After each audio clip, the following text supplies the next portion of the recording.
सती जी मानी नहीं। दो प्रकार से कल्याण होता है, या तो आपकी बुद्धि ठीक है, विचार ठीक है, तो आपका कल्याण हो जाएगा। हमारी बुद्धि, हमारी वैचारिक क्षमता कम है, तो किसी बुद्धिमान व्यक्ति की बात मान लें तो कल्याण हो जाएगा। समझिएगा, खुद के अंदर विवेक हो तो बढ़िया है, नहीं विवेक हो तो किसी बुद्धिमान की, किसी विवेकवान की बात माने।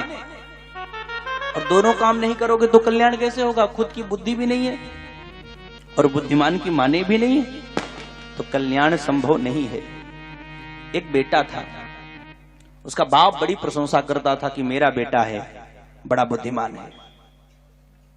तो एक दिन पढ़ने के लिए उस बेटे को विद्यालय ले गया, गुरुकुल ले गया, और गुरुजी से बोला, गुरुदेव मेरा बेटा वैसे तो बड़ा बुद्धिमान है, फिर भी मैं चाहता हूं इस मेरे बेटे को आप कुछ पढ़ा दो।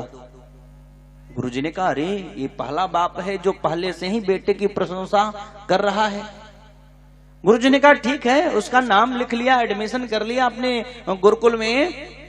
और जब नाम लिखा तो कुछ दिन बीता, 1 साल के बाद वो बाप अपने बच्चे से मिलने गया और गुरुजी से जाकर के पूछा, गुरुदेव मेरा बेटा कैसा है? गुरुजी ने कहा, तुम्हारा बेटा बड़ा सुंदर है, बड़ा दिव्य है। उसने कहा, गुरुदेव मेरे बेटे में गुण कैसा है? उस बाप ने कहा, आपके बेटे के अंदर 100 में से 98 गुण भरे पड़े हैं। कितना?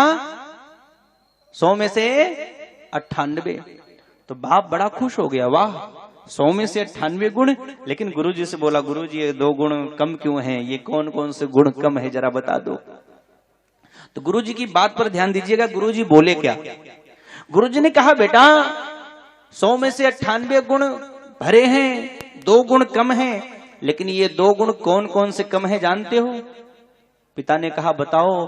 गुरुजी ने कहा, सुनो, पहला इसके अंदर खुद की अकल है नहीं, दूसरा हमारी बात मानता नहीं है, यही 2 गुण कम है, बाकी सब भरे पड़े हैं। इसकी खुद की अकल है नहीं, मेरी बात मानता नहीं है,